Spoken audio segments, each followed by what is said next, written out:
નમસ્તે વિદ્યાર્થી મિત્રો, ધોરણ 12 કોમર્સ વિષય એસપીસીસી એકમ નંબર 5 કંપનીના સંચાલકો. બરોબર ને? તો ગયા વિડિયો લેક્ચરની અંદર છે આપણે સંચાલકોની જવાબદારીઓ વિશે છે માહિતી મેળવી હતી. બરોબર ને? ફરી એકવાર છે આપણે રિવિઝન કરી લઈએ તો ભાઈ સંચાલકોની જવાબદારીઓ છે એ મુખ્ય બે પ્રકારની હોય છે. એની અંદર સંચાલકોની દીવાની જવાબદારી અને સંચાલકોની ફોજદારી જવાબદારી. બરોબર ને? તો એની અંદર છે એ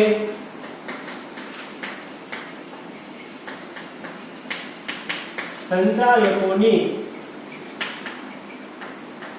જવાબદારીઓ. બરોબર ને? એમાં પહેલી છે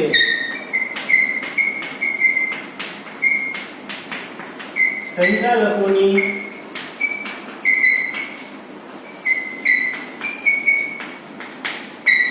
દીવાની જવાબદારી. બરાબર? સંચાલકોની દીવાની જવાબદારી એટલે શું? તો ભાઈ સંચાલકના કારણે છે એ કંપનીને અથવા તો ત્રાહિત પક્ષને જે આર્થિક નુકસાન થયું હોય એ આર્થિક નુકસાન ભરપાઈ કરવાની જવાબદારી છે એ સંચાલકની પોતાની ઉદ્ભવ છે. એને છે સંચાલકની દીવાની જવાબદારી કહેવાય. બરાબર ને? એટલે ભાઈ આર્થિક નુકસાન જે થયું હોય આર્થિક નુકસાન ભરપાઈ કરવાની જવાબદારી છે એ સંચાલકની હોય એને સંચાલકની દીવાની જવાબદારી છે એ કહેવાય છે. હવે દીવાની જવાબદારી પાછી સંચાલકની બે પ્રકારની હોય છે. એની અંદર પહેલી કે ભાઈ કંપની પ્રત્યેની દીવાની જવાબદારી. બરાબર? એટલે કે ભાઈ સંચાલકને લીધે છે એ કંપનીને જે કાંઈ પણ આર્થિક નુકસાન થયું હોય એ નુકસાન ભરપાઈ કરવાની જવાબદારી છે એ સંચાલકની વ્યક્તિગત રીતે રહેશે. એને સંચાલકની કંપની પ્રત્યેની દીવાની જવાબદારી છે કહેવાય. એની અંદર છે ભાઈ આ સંચાલક છે જાણી જોઈને કાંઈ પણ પ્રકારનું નુકસાન છે કરે અને એના કારણે છે કંપનીને પૈસાનું નુકસાન થાય તો એ પૈસા ભરપાઈ કરવાની જવાબદારી છે એ સંચાલકની હોય એને સંચાલકની કંપની પ્રત્યેની દીવાની જવાબદારી કહેવાય. એની અંદર બીજી જવાબદારી છે કે ભાઈ ત્રાહિત પક્ષ પ્રત્યેની દીવાની જવાબદારી. કંપની છે આ સંચાલક છે એ પોતાના કાર્યની અંદર છે બેદરકારી દાખવે એના કારણે ત્રાહિત પક્ષને જે કંઈ પણ નુકસાન થયું હોય એ નુકસાન પણ સંચાલકે વ્યક્તિગત રીતે છે ભરપાઈ કરવું પડે. એને ત્રાહિત પક્ષ પ્રત્યેની જવાબદારી છે એ કહેવાય. બરોબર? ત્રાહિત પક્ષની અંદર છે એ શેર હોલ્ડર આવે, ડિબેન્ચર હોલ્ડર આવે, કોઈ પણ પ્રકારની બેંક આવે, આ બધા છે એ ત્રાહિત પક્ષની અંદર આવે. તો ભાઈ સંચાલકને છે એ ત્રાહિત સંચાલકના લીધે ત્રાહિત પક્ષને જે કાંઈ પણ નુકસાન થયું હોય એ નુકસાન પણ ભરપાઈ કરવાની જવાબદારી છે એ સંચાલકની ઉદ્ભવે છે. બરોબર? એમના પછી છે એ બીજી જવાબદારી ફોજદારી જવાબદારી. સંચાલકને જે કાર્ય નિયમન પત્ર હોય, આવેદન પત્ર હોય, સંચાલક મંડળ દ્વારા જે કંઈ પણ કાર્ય સોંપવામાં આવેલું હોય આ જે આના દ્વારા સત્તાઓ મળે છે એ સત્તાની મર્યાદાની અંદર રહી અને સંચાલકે છે એ કાર્ય કરવાનું હોય છે.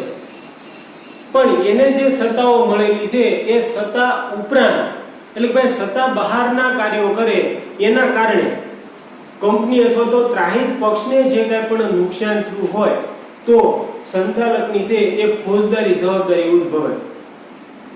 ફોજદારી જવાબદારી એટલે શું?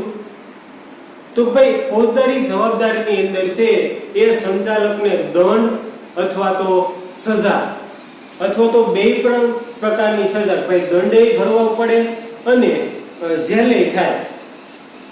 બરોબર ને? એને છે એ સંચાલકની ફોજદારી જવાબદારી છે એ કહેવાય છે. બરોબર? તો આપણે ગયા વિડિયો લેક્ચરની અંદર છે આ સંચાલકની બે પ્રકારની જવાબદારી છે જોઈ હતી કે ભાઈ સંચાલકની દીવાની જવાબદારીની અંદર છે એ આર્થિક નુકસાન ભરપાઈ કરવું પડે બંનેને, કંપનીને નુકસાન થયું હોય તો કંપનીને ભરવું પડે અને ત્રાહિત પક્ષને કંઈ પણ નુકસાન થયું હોય તો એ ત્રાહિત પક્ષને નુકસાન ભરવું પડે.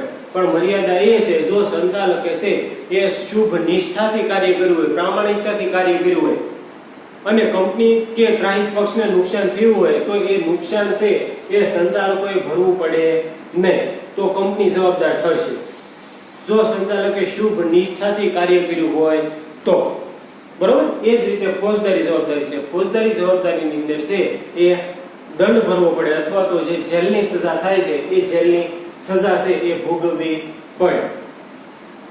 બરોબર. તો આપણે છે આ બે પ્રકારની ટૂંકમાં છે એ સંચાલકોની સત્તાઓ છે જવાબદારીઓ છે એ જોઈ છે. બરોબર. એમના પછી છે આપણે સંચાલકની છે એ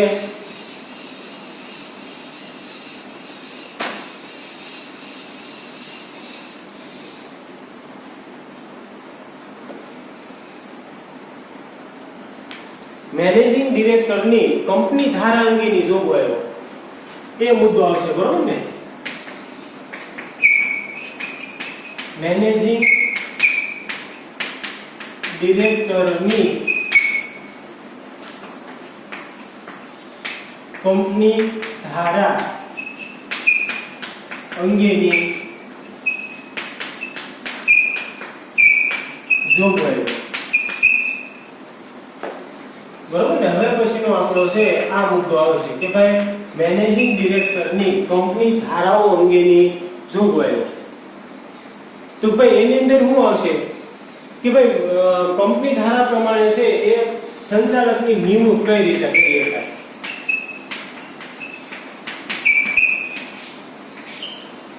બરોબર ને? કંપની ધારા પ્રમાણે છે એ મેનેજિંગ ડિરેક્ટર અંગેની જોગવાઈઓ. મેનેજિંગ ડિરેક્ટર એટલે સંચાલક થાય. બરોબર. તો ભાઈ સંચાલક અથવા તો મેનેજિંગ ડિરેક્ટરની નિમણૂક છે કઈ રીતે કરી શકાય. તો ભાઈ તો નિયમન પત્રના આધારે છે એ મેનેજિંગ ડિરેક્ટરની નિમણૂક છે કરી શકાય. બરોબર ને? પછી કંપની સાથે છે એ વાટોઘાટો કરી એટલે ભાઈ કંપનીની ભલામણ દ્વારા છે એ મેનેજિંગ ડિરેક્ટરની નિમણૂક છે કરી શકાય. એમના પછી તો ભાઈ સંચાલક મંડળની સભાની અંદર છે એ મેનેજિંગ ડિરેક્ટર છે એની નિમણૂક કરી શકાય. બરોબર ને? પછી કંપનીની જે સામાન્ય સભા છે એની અંદર મેનેજિંગ ડિરેક્ટરની નિમણૂક છે એ કરી શકાય. બરોબર. આ ચાર પ્રકારે છે એ મેનેજિંગ ડિરેક્ટરની નિમણૂક છે એ થઈ શકે. બરોબર. એમના પછી છે એ મેનેજિંગ ડિરેક્ટર અંગે છે મેનેજિંગ ડિરેક્ટર તરીકે છે માત્ર જીવંત વ્યક્તિની જ નિમણૂક છે થઈ શકે. એટલે ભાઈ કરાર કરવા સમર્થ હોય એવી વ્યક્તિની નિમણૂક છે એ મેનેજિંગ ડિરેક્ટર તરીકે થઈ શકે. કોઈ પણ વ્યાપારિક પેઢી હોય અથવા તો સંસ્થા હોય એની મેનેજિંગ ડિરેક્ટર તરીકે નિમણૂક છે એ થઈ શકતી નથી. પછી એક જ સમયે મેનેજર કે મેનેજિંગ ડિરેક્ટરની નિમણૂક છે એક સાથે થઈ શકતી નથી. શા માટે? તો ભાઈ બંનેનું કાર્ય એક જ છે. બરાબર. મેનેજિંગ ડિરેક્ટર અને મેનેજર આ બંનેનું કાર્ય છે એક જ પ્રકારનું છે. એટલા માટે બંનેની નિમણૂક છે એ એક સાથે થઈ શકતી નથી. માત્ર એક જ વ્યક્તિની નિમણૂક કરી શકાય. કા મેનેજિંગ ડિરેક્ટરની નિમણૂક થઈ શકે અથવા તો મેનેજરની નિમણૂક છે એ કરી શકાય. બરોબર. પછી એમના પછી છે તો ભાઈ મેનેજિંગ ડિરેક્ટરની નિમણૂક વખતે છે એ સંચાલક મંડળની અંદર જો નિમણૂક કરવામાં આવી હોય તો એની જે શરતો હોય એ શરતોને આધીન રહે અને મેનેજિંગ ડિરેક્ટરની નિમણૂક છે એ કરી શકાય. એક સાથે 5 વર્ષ માટે છે એ મેનેજિંગ ડિરેક્ટરની નિમણૂક થઈ શકે. પછી પુનઃ નિમણૂક આપી હોય તો 2 મુદત માટે એટલે કે ભાઈ 10 વર્ષ માટે છે એ મેનેજિંગ ડિરેક્ટરની નિમણૂક છે એ થઈ શકે. પણ જ્યાં સુધી 5 વર્ષ પૂરા ન થાય એની પહેલા છે એની પુનઃ નિમણૂકની જાહેરાત થઈ શકતી નથી. એની સમય મર્યાદા પૂરી થાય એ સમય મર્યાદા પછી જ ટૂંકમાં છે એ મેનેજિંગ ડિરેક્ટરની પુનઃ નિમણૂકની જાહેરાત છે કરી શકાય. પણ એનો હોદ્દો ચાલુ હોય એ સમય દરમિયાન એની પુનઃ નિમણૂકની જાહેરાત છે એ થઈ શકતી નથી.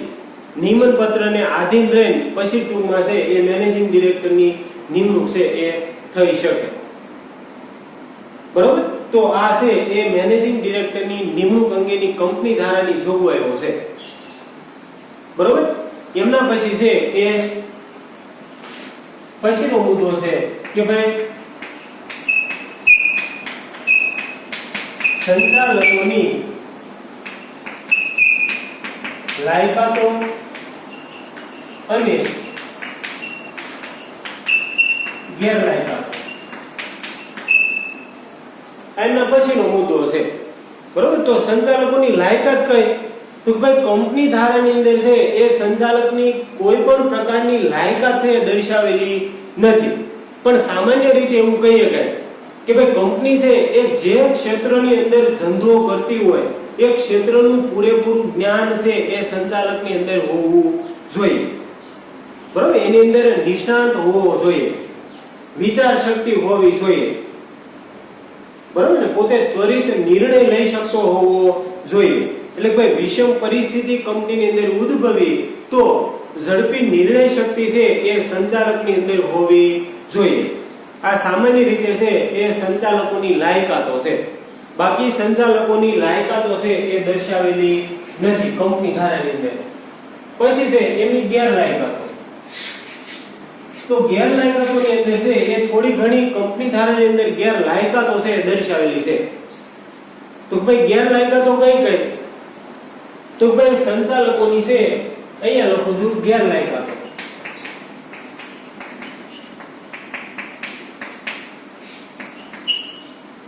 એની અંદર ગેરલાયકાતો કઈ કઈ છે? તો ભાઈ જે વ્યક્તિ છે એ સંચાલક બનવા માંગે છે એની ઉંમર છે એ 21 વર્ષથી ઓછી અને 70 વર્ષથી વધારે ન હોવી જોઈએ. બરોબર ને? આ પહેલી ગેરલાયકાત છે કે ભાઈ સંચાલકની લાયકાત, જે વ્યક્તિ સંચાલક બનવા માંગે છે એ વ્યક્તિની ઉંમર છે 21 વર્ષથી ઓછી ન હોવી જોઈએ. એટલે ભાઈ 20 વર્ષ હોય તો એવી વ્યક્તિ છે સંચાલક તરીકે હોદ્દો ધારણ કરી શકે નહીં. બીજું છે ભાઈ 70 વર્ષથી વધારે ન હોવી જોઈએ એની ઉંમર. એટલે ભાઈ 71 વર્ષ હોય તો ન હાલે પાછો સંચાલક તરીકે. બરોબર ને? એટલે પહેલી ગેરલાયકાત છે કે ભાઈ જે વ્યક્તિ સંચાલક બનવા માંગે છે એની ઉંમર છે એ 21 વર્ષથી ઓછી ન હોવી જોઈએ અને 70 વર્ષથી વધારે હોવી જોઈએ નહીં. બરોબર ને?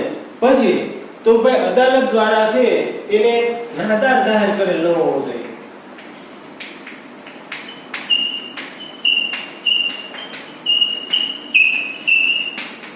જે વ્યક્તિ છે એ સંચાલક બનવા માંગે છે એ વ્યક્તિ છે એ નાદાર ન હોવો જોઈએ. એટલે ભાઈ નાદાર એટલે કે ભાઈ દેવું વધી ગયું હોય, દેવું ચૂકવવામાં નિષ્ફળ જાય તો એ વ્યક્તિ છે એ નાદાર કહેવાય. બરોબર ને?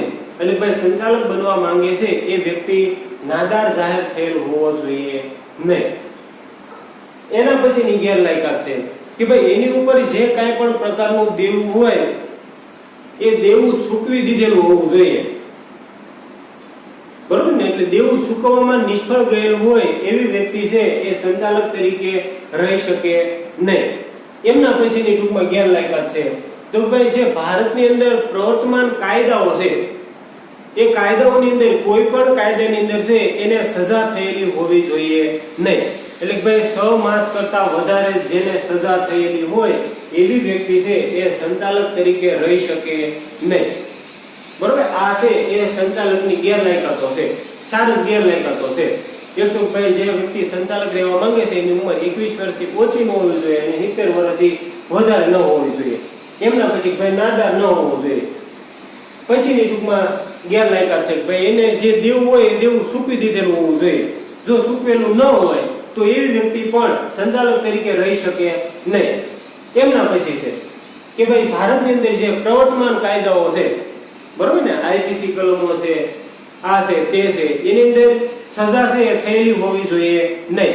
એટલે કે ભાઈ 6 મહિનાથી વધારે સજા થયેલી હોય એવો વ્યક્તિ છે એ સંચાલક તરીકે રહી શકે નહીં. બરોબર?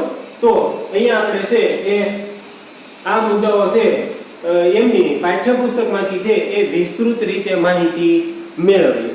બરોબર? તો એની અંદર છે કે ભાઈ મેનેજિંગ ડિરેક્ટર અંગે કંપની ધારાની જોગવાઈઓ. તો એની અંદર કે ભાઈ કંપની ધારા અનુસાર કંપની સંચાલનની તમામ સત્તાઓ છે એ સંચાલક મંડળમાં સ્થાપિત થયેલ છે. એટલે કે ભાઈ અહીંયા આપણે છે એક સંચાલકની વાત છે. આપણે અગાઉ જોઈ ગયા કે ભાઈ જાહેર કંપની હોય તો એની અંદર ઓછામાં ઓછા 3 સંચાલકો હોવા જોઈએ. ખાનગી કંપની હોય તો એની અંદર ઓછામાં ઓછા 2 સંચાલકો છે એ હોવા જોઈએ. હવે એ સંખ્યાની અંદર વધારો ઘટાડો કરવો હોય તો જે ખાસ ઠરાવ પસાર કરી અને સંખ્યાની અંદર છે એ વધારો ઘટાડો છે એ કરી શકાય. બરોબર?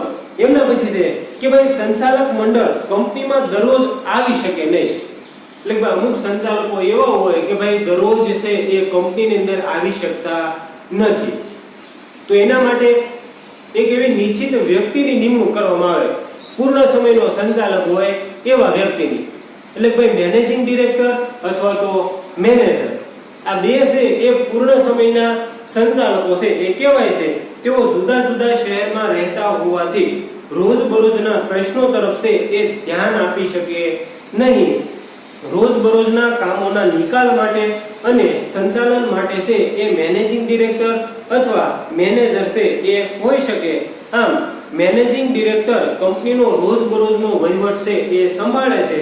તેમનું કામ સંચાલક મંડળે નક્કી કરેલ નીતિઓનો અમલ છે એ કરાવવાનો હોય છે. મેનેજિંગ ડિરેક્ટર અથવા તો મેનેજરનું કાર્ય શું? તો ભાઈ સંચાલક મંડળ દ્વારા જે નીતિ નિયમો ઘડેલા છે એ નીતિ નિયમોનું પાલન છે એ થાય છે કે નહીં એ જોવાની જવાબદારી છે આ મેનેજર અથવા તો મેનેજિંગ ડિરેક્ટરની હોય છે.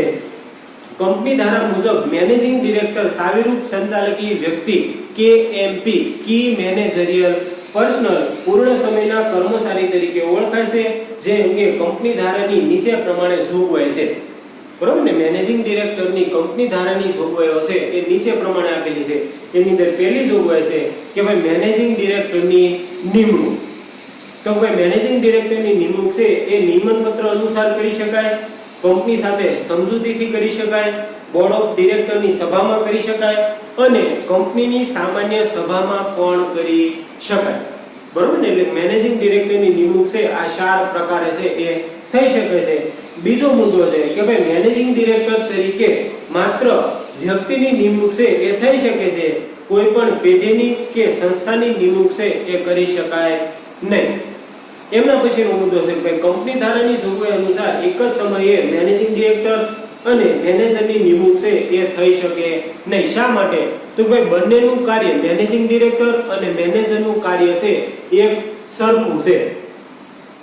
બરોબર ને? એટલા માટે છે એ બંનેમાંથી એકની નિમણૂક થઈ શકે છે. પછીનો મુદ્દો છે કે ભાઈ મેનેજિંગ ડિરેક્ટરની નિમણૂક એક સાથે 5 વર્ષ માટે છે એ કરી શકાય છે. એ અગાઉ જોઈ ગયા આપણે એની મુદત. બરોબર? મેનેજિંગ ડિરેક્ટરની મુદત જોઈ ગયા કે 5 વર્ષની હોય. નિમણૂક સંચાલક મંડળ દ્વારા કરવામાં આવશે અને નિમણૂકની શરતો તેમાં નક્કી કરવામાં આવશે. એટલે ભાઈ મેનેજિંગ ડિરેક્ટરની નિમણૂક છે એ સંચાલક મંડળની અંદર કરવામાં આવશે અને જે શરતો હોય એ શરતોને આધીન રહે પછી ટૂંકમાં છે મેનેજિંગ ડિરેક્ટરની નિમણૂક થશે. મેનેજિંગ ડિરેક્ટરની નિમણૂકની બહાલી કંપનીની સામાન્ય સભામાં મંજૂરીને આધીન છે. એટલે ભાઈ કંપનીની જે સામાન્ય સભા બોલાવવામાં આવે છે એની અંદર મેનેજિંગ ડિરેક્ટરની નિમણૂક છે એ થાય છે. મેનેજિંગ ડિરેક્ટરની નિમણૂક મુદતના અંતે અગાઉથી કોઈ પુનઃ નિમણૂક કરી શકાશે નહીં.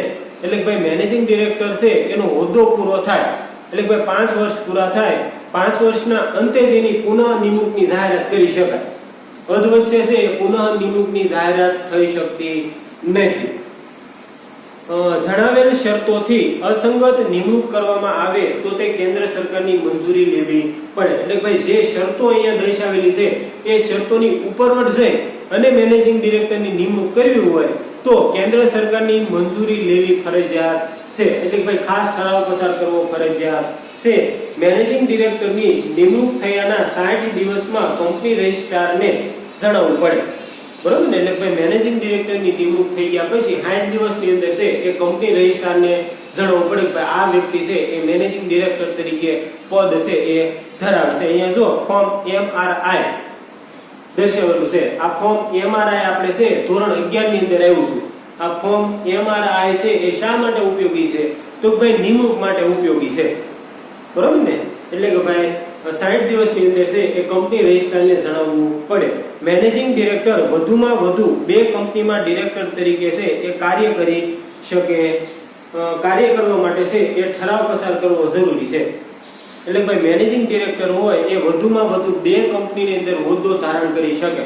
આ 2 કંપનીની અંદર હોદ્દો ધારણ કરવો હોય તો ખાસ ઠરાવ છે પસાર કરવો પડે કે ભાઈ હું આ કંપનીની અંદર પણ છે મેનેજિંગ ડિરેક્ટર તરીકે કાર્ય કરું છું.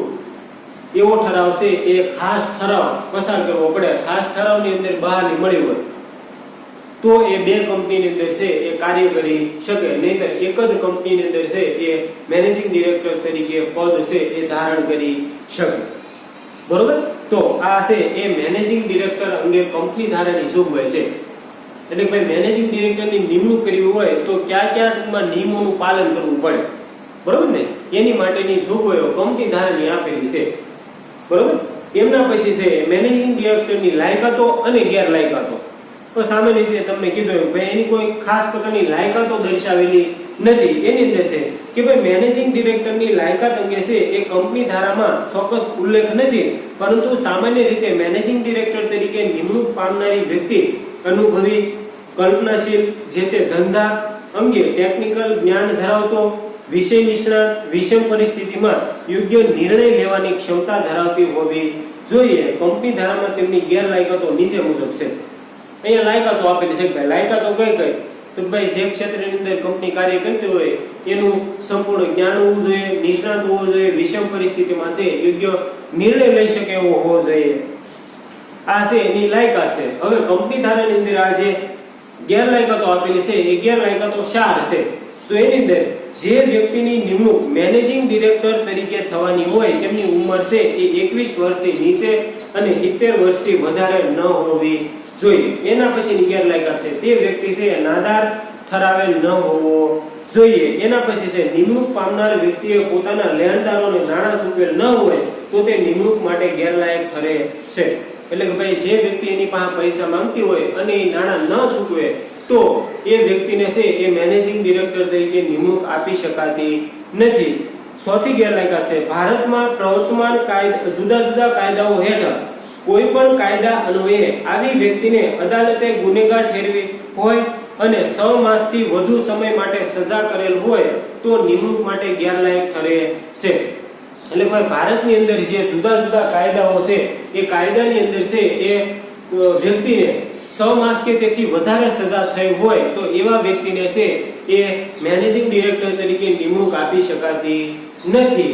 બરોબર? તો અહીંયા આપણે છે એ પહેલા મેનેજિંગ ડિરેક્ટર ની કંપની ધારાની જોગવાઈ, ભાઈ એની નિમણૂક અંગેની જોગવાઈઓ જોઈએ. એમના પછી છે એમની લાયકાતો અને ગેરલાયકાતો છે એ જોઈ. આ બંને પ્રશ્નો છે તમારે વ્યવસ્થિત રીતે તૈયાર કરવાના રહેશે. હવે પછીનો મુદ્દો છે આપણે હવે પછીના વિડિયો લેક્ચરની અંદર છે એ માહિતી મેળવશું.